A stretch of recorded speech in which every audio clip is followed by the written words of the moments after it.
Welcome to today's broadcast of North Idaho College Public Forum. The crew is comprised of NIC television students, and your moderator is North Idaho College political scientist Tony Stewart.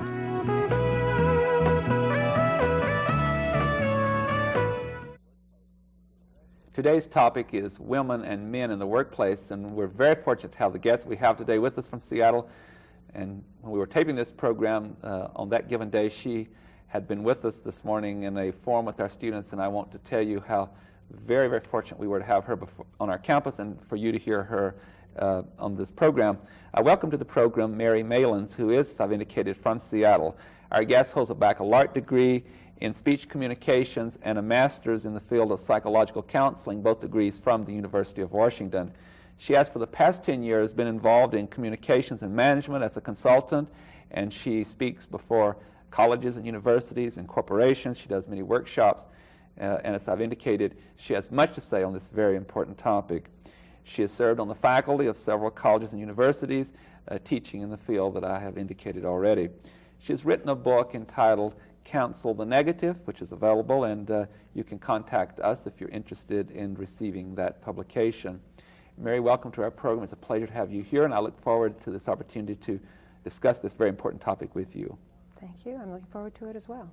May we start by allowing you to give us some more information. I gave a brief background. It's often asked how one gets in a particular area. They do, and I know you do a lot of teaching, you do writing, and you do consulting and workshops.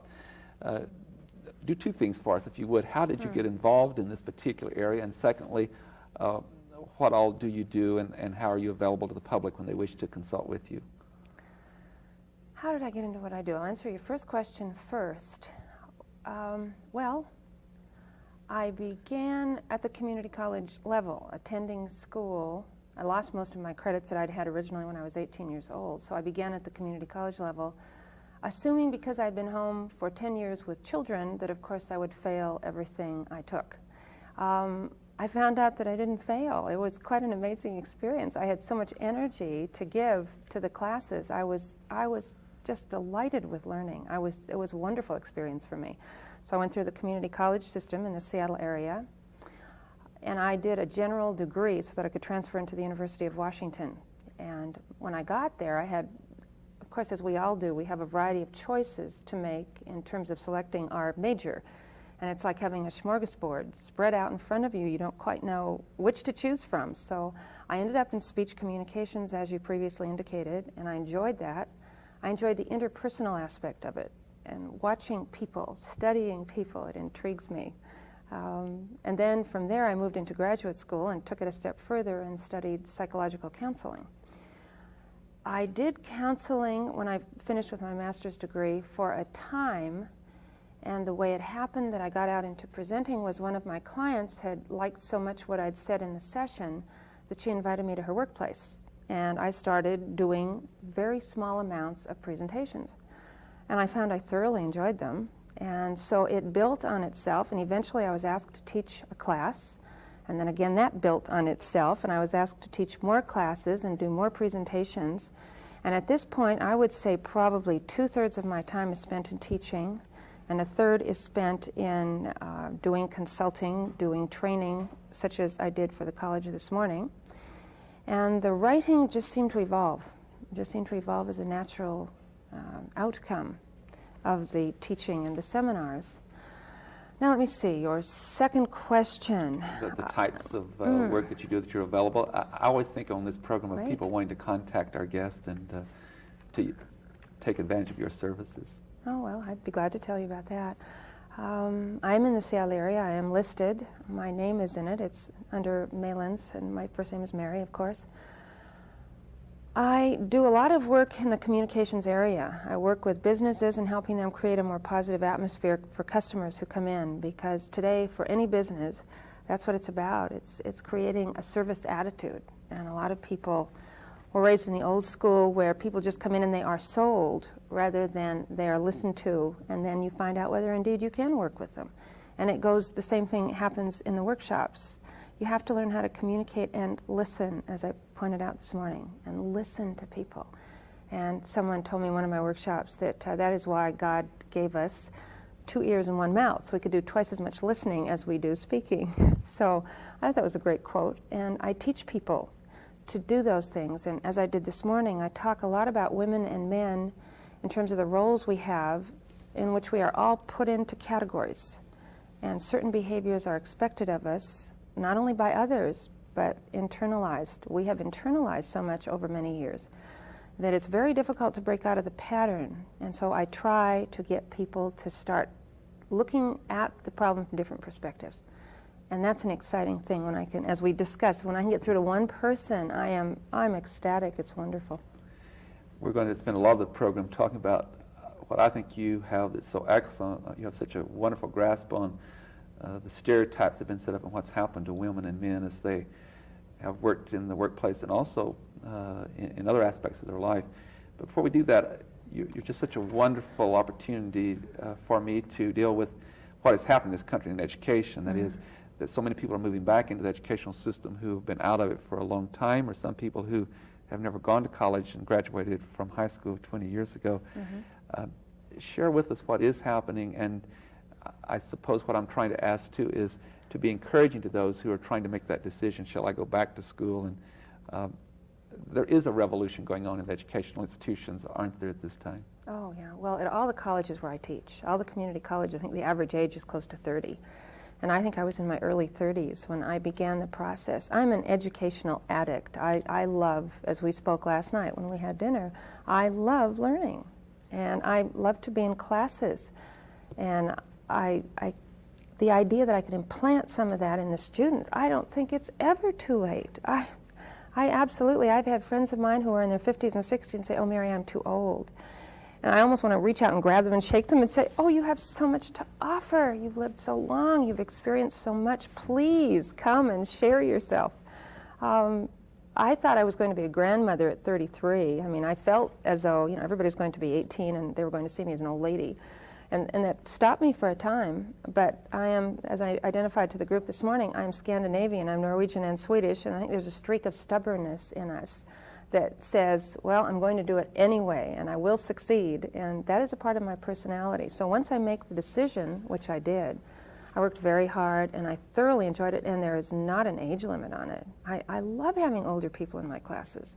I think it's the most exciting thing. I did read a bit of brain research. I'm not an expert, but there has been a myth in this country that when you hit a certain age, your brain capabilities seems to dwindle.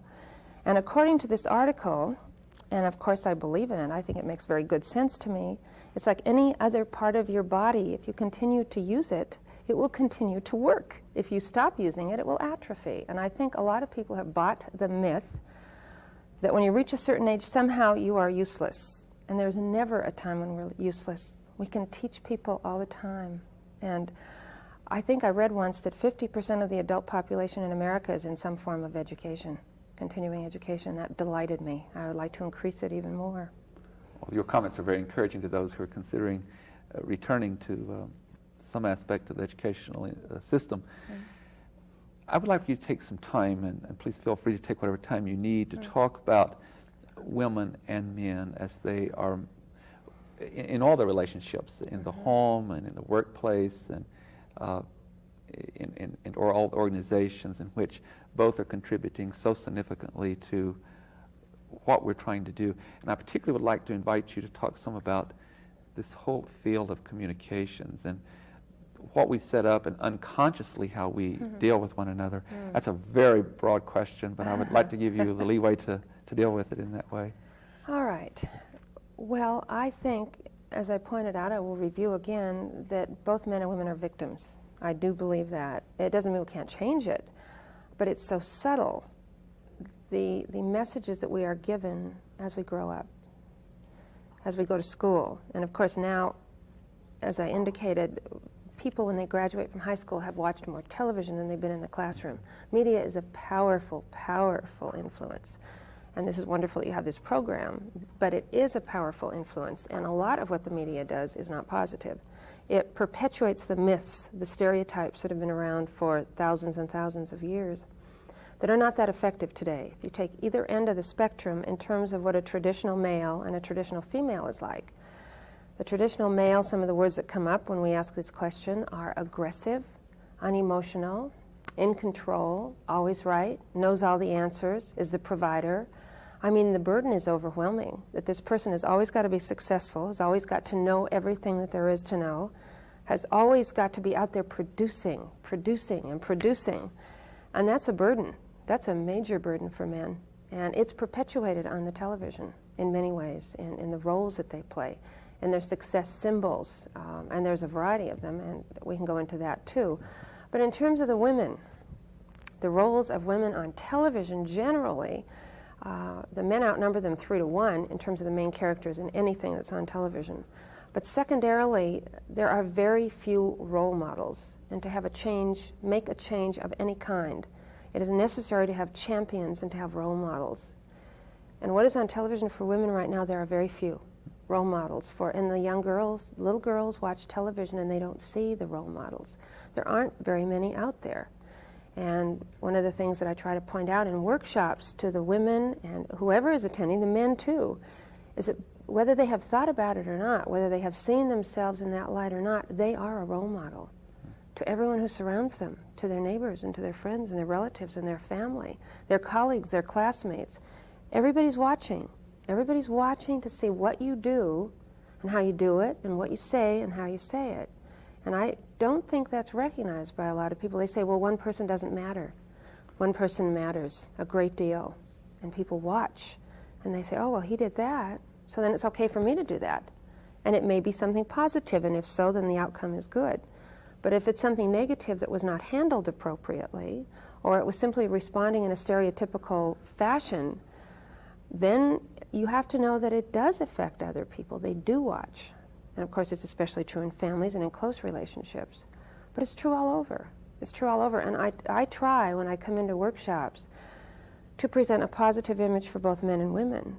Even though I'm female, I try to present a model that is not in either extreme, that women do not have to come in, and I won't use some of the terms that they call them sometimes, but does not have to come in and roll right over everybody. That is not appropriate behavior either. It's not effective. It doesn't work. None of us like that, men or women. We don't like that.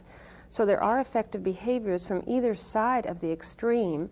We want to meet somewhere in the middle along this line and look at the effective male behaviors. There are times when it is appropriate for women to be assertive. Of course it is. There are times when it's appropriate for men to be nurturing and caring. So this is not a black and white way of looking at the world, and yet we tend to do that. And I'm afraid the media tends to perpetuate that. And so it's difficult to come out from under and to see it clearly. Very difficult. Your point is so well taken that so many people in society, particularly famous people that are on television a lot or in the magazines and so forth, are role models. And I think most of us have mentors, whether we recognize who that mentor is or not. And so from what you're saying, if we continue to maintain those cultural traditions, it's very, very difficult to change this process. One thing I was so impressed with today, and I think that you contributed so much to our campus when you talked about what we need to be very aware of and what we need to change, in particularly our nonverbal actions. And in your presentation, you talked about the three areas of communication, and we usually think of them in verbal, nonverbal. And if you don't mind, I'd like for you to take us through those and the percentages that of our communication comes to that particular model. And then in a few minutes, we're going to talk about some of those specifics that have affected behavior so much. Sure, I'd be glad to. The areas that we discussed this morning were, of course, the verbal, which, according to various statistics, I try to find the most dramatic ones because I think it makes my point better, naturally enough. The verbal, which are simply the words that we use, is 3 to 5% of our communication interaction.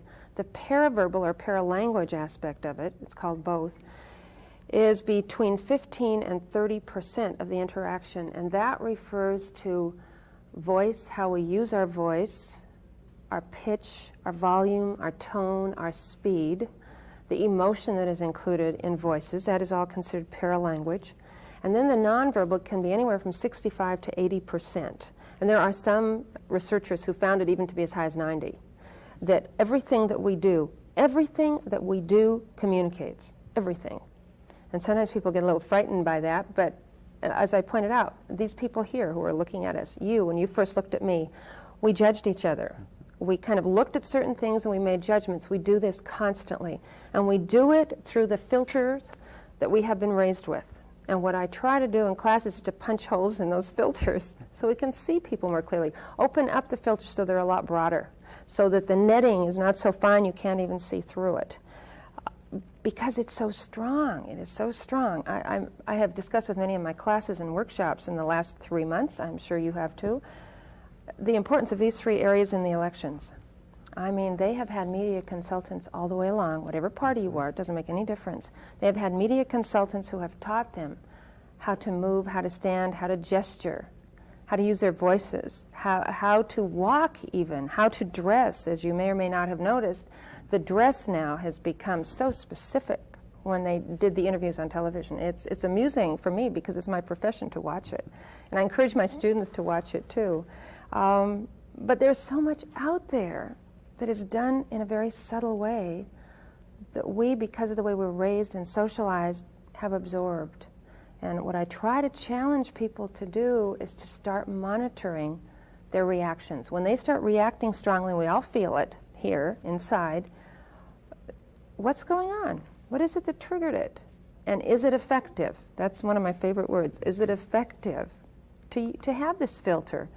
Or is it unnecessary? And those are hard to let go of because, again, we're talking about change, and we're most frightened of change of anything else.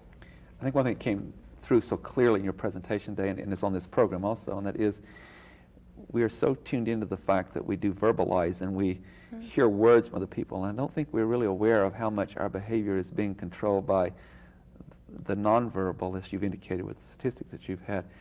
And I think we can be a great assistance to our audience today by giving you the opportunity to talk about what are some of those messages that are being sent. I particularly was very impressed with what you had to say about young girls and young boys when they're just 4 and 5 years old. What kind of messages they're sending for the rest of their life if they don't become aware of that?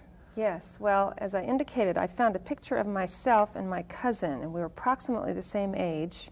And I looked at the back of the picture, and it was when we were both 4 years old. And he was a little red-headed, freckled-faced child, as was I. And he was standing straight on facing the camera, just shoulders aligned with the camera, head straight ahead, clear eye contact, a nice expression, you know. Whereas on the other hand, little Mary here with her red hair and freckles, I was standing off at an angle. I don't know where I learned this. It is so subtle and it's out there, and I still find myself once in a while doing it. And I'm always trying to monitor because I teach it and I realize how significant it is and the messages that it gives. So, but here she is, and her head is dropped, and she's looking out from under her eyelashes, and she's giving this cute little coy smile. So I was taught it at the age of 4. I won't tell you how many years ago that is. It was some years ago. But so are little girls today. And little boys pick up the other messages. Now, if we are going to start clearly communicating with each other without the mixed messages, we first have to know what is going on. And it's wonderful because I was taped on a few occasions with cameras, and I had no idea some of the habits that I'd had prior to this taping. And I wish everyone would have a chance to see themselves on tape. They learn a lot about themselves, men and women. Now, there are men who also, because they're always taught to be not even assertive, aggressive. Actually, aggressive is seen as a positive trait for men. It's revered, it's honored. And in the picture that I showed this morning, the man is standing like this, and he's scowling, and he's just facing head on. Well, that's because of the facade that men are told they're supposed to have, that they're always strong, and they're always in control. And there are men I have worked with who I've described that to them. I say, do you realize you're giving this message?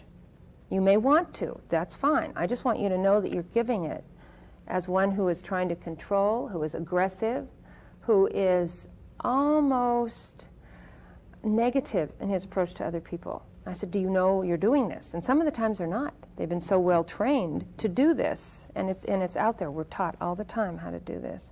And little girls are taught how to be coy and cute. One of the descriptions that came up today was women are manipulative. Well, women were taught to be manipulative. That's the way they were told to get their way. They saw their mothers scurrying around to clean the house before the father came home, fixing daddy's favorite dinner, and all these kinds of things, and waiting until he was in a favorite mood before they asked for whatever it was. Well, they've seen this. That's been their role model. So yes, women were taught. Now what I try to get the women to recognize that, and I have a wonderful story because I did this when I was first married. And I was taught well by my mother. I've changed a lot. I'm very direct these days. Women need to learn to be direct. But in those days, I was still caught up in the old patterns. So he came home from work one day, and he said, well, hi, how was your day? And this was my response. I said, it's been a lousy day. Oh, well, I'm sorry. I said, oh, yeah, well, it's just everything's gone wrong. Yes, everything's gone wrong. Oh, okay. And I don't have very much in the house. Oh, well, okay. And so I just don't know what I'm going to cook for dinner.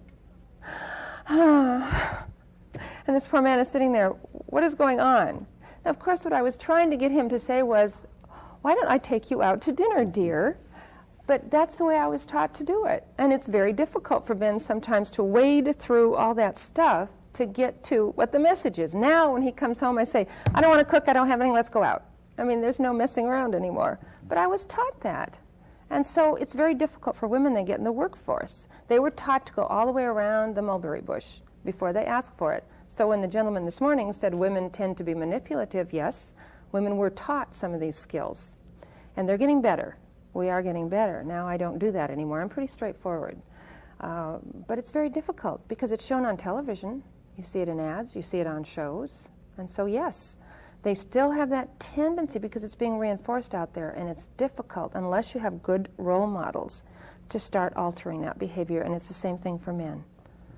I have one form that I use in workshops, and they're just, it's one of these, I say black, you say white type response sheets, and one of them was house husband on this, just open-ended, just respond. Ooh, my, wimp, weak man, unemployed, lazy. I couldn't believe it. Men, even women are not as supportive of men in the non-traditional roles. Even women are not. They say he's lazy. So when he does what you do at home, he's considered lazy. But when you do it, you're considered hardworking? Oh, well, But you see, it's a change. Again, it's the change element, and people are frightened of it. That's another point that you've made so clear, and that is that in asking the students today what was the greatest problem we have, and you indicate it was change, that people resist change. Mm-hmm. Why is that? Does it create insecurity in them? Are they just uncomfortable with the unknown? We're born with two fears as babies. We're born with the fear of falling. This is all we're born with. The others we learn by experience, sometimes sad experience, but we learn the others. The only two we're born with are fear of falling and fear of loud noises. Fear of falling relates to not knowing what's going to happen. We lose control. And when we talk about change, that's what we're talking about. And as I told them, I wasn't going to give them any quick answers to this situation because I don't believe there are any. I think we have to be kind to ourselves, patient with others, and be clear on what we want before things are going to happen. And it is a change. It's a change, and it's frightening because we don't know the exact outcome. We don't know where we're going to fall, so to speak. We don't know it. And it's a rather frightening experience. We can't look ahead and say, this is what's going to happen at this time, because we don't know that that's going to happen. It is fear of the unknown. Mary, I have no data on this. I haven't read any books about it. But one thing I've thought about a long time, and you've brought it to mind with your explanations, and that is, there's been so much violence in this world. We've had so many wars, and there's been so much death, and we've taken so many of our resources and put into destructive rather than constructive things. But isn't that really pinpointed to this idea that we really haven't communicated well? We have not really brought our feelings forth, and we, out of our frustrations and anger, is that at least a partial explanation to so much conflict between individuals and also even between countries? I agree with you. I think that's absolutely true. A lot of what happens in the world comes down to the fact that people are different from the way we are. And to some people that's a real sin. They're not allowed to be different. And we are different. And we're the same in a lot of ways, but we're different in others. And of course, you know, I have some of my theories as to why people act the way they do in terms of violence and threatened violence and so forth. I think there's some real problems, and they've been growing up. And that's a whole other issue. As a psychologist, I have to say that because I believe it's true. But they like to feel they can control things, Tony. They like to feel like they can be in control. And so taking a stand on an issue like this and setting up expectations for behavior is a way of taking a stand. And they feel as though they can have some control. And they can't let their guard down enough to communicate. Because if they let their guard down to communicate, they might hear something that would cause them to change, and that would be incredibly frightening to them. Again, that would be having to switch views. And that's frightening for people. They don't like to hear the other side. That is why when there are wars, we come up with depersonalized, insulting names for the other side. We do. We can't see them as human beings. We can't allow ourselves to get close to them, or we couldn't be fighting and killing. We couldn't do it. I've had colleagues who fought in the Vietnam War, and they say, no, they have names for them. They have to not see them as individuals. They can't do it. Because then they couldn't do it any longer. They couldn't kill or injure. They couldn't do it. So they don't want to communicate. Once it gets to that point, it's almost too late. And I know the same thing happened in the Second World War. I've heard many stories about that. You depersonalize, you move it away. And I think if people did learn how to communicate, and it sounds like a very naive viewpoint, but I think if they really knew how to communicate and really listen, I think a lot of the wars would disappear. Also in individual relationships, if one can see what is blocking so much of that understanding, it can be really a new experience and a much more happy one, can it not? It can, but it's kind of like walking off into a precipice because you don't know the outcome. I didn't get a chance to say it at the talk this morning, but there is a real risk in change. You need to look at what you need to accomplish, whatever that is for you, but there is, I'm afraid, not a guarantee that the other person is going to like it. And the consequences, I mean, we're the only ones we live with the rest of our lives. This is it right here. I'm not going to live with you the rest of my life. You may be in and out of my life now at this point, which would be nice, but I'm not going to. I'm the only one, so we have to make peace with ourselves, and we can't control others. I'm so sorry to interrupt. We just got started. We had to quit. I'm sure we can have you back at some future date, and we will continue this. Thank you very much, Mary. Oh, you're welcome. Ladies and gentlemen, our guest has been Mary Malins, who is with us today from Seattle, and she's been discussing such an important topic, and that is the issue of women and men, and as that relates to the workplace. Hope you've enjoyed our program. You'll be with us again next week at this same time. Until then, please have a good week. I am Tony Stewart.